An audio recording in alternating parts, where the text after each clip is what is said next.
Okay, now let's look at problem 4. This one's a little bit tricky, but just bear with me and we'll get it taken care of. So it starts off with Alpha owns a 100% minerals and conveys to Bravo. This is what he conveys: 2.5% of the oil and gas produced and saved. Then Alpha leases to C with a 1/8 royalty. So let's take a look at what happens here. Alpha owns 100% of the minerals, and he conveys to Bravo 2.5% of the oil and gas produced and saved. That's not minerals. He's conveying a royalty interest to, to Bravo. So let's look at that. A conveys to B a 2.5% royalty interest. So that makes B what we call a non-participating royalty interest owner. Okay? Then what happens is Alpha then leases to C for a 1/8 royalty. All right, so let's set up our division order pay sheet and see what that's going to look like. So this is after the lease, and the first thing we need to do is write down all the owners. So we know that Alpha is an owner. We know that Bravo is an owner. And we know that C, the company, is an owner. All right, after the property is leased, what percent of the minerals do each of these parties own? Well, Alpha owns 100% of the minerals. Remember, she didn't convey any minerals to Bravo. She kept her minerals and only reserved a royalty interest.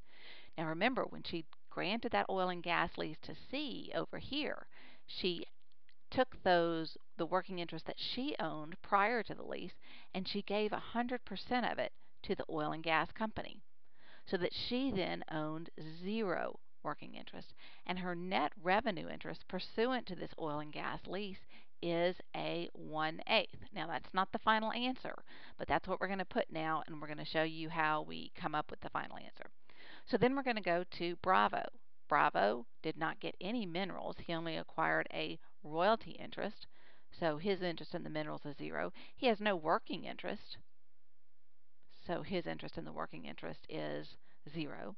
But he does have this 2.5% or this 0.025 royalty interest. And I got that 0.25 by going 1, 2, and putting my 0 there. So he does have this 0.025 royalty interest. Now, what is the company's net revenue interest? Well, Alpha has a 1/8, so the company is going to get the remaining 7/8. Okay, and you realize right away that that equals 8/8. So you go, wait a minute, what about this 0.025 royalty? Who is going to pay that royalty? Well, the oil and gas company is going to pay the royalty, but the royalty is going to come out of Alpha's net revenue interest. So Alpha conveyed this royalty interest over here, this 2.5% royalty interest. So now his interest is going to be 0.125, his royalty interest, minus the 2.5% that he conveyed to Bravo. So that's going to be 0.025. 5 and 5. 5 minus 5 is 0, 0. So he's got a 0.1% or a 0.1 decimal interest.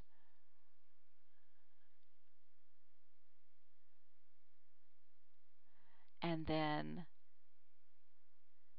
this guy has a 0.25. So 1 plus 0.25 is at 0.125. And then the oil and gas company has the 7/8. Okay, so let's see what we did was we took his 1/8 royalty, we minus the 2.5% that he deducted, and that gave him this interest of 0.10.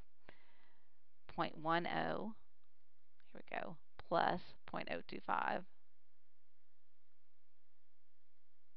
is going to equal a 0.125. That's the royalty rate, 1/8. And that's how this problem would be calculated.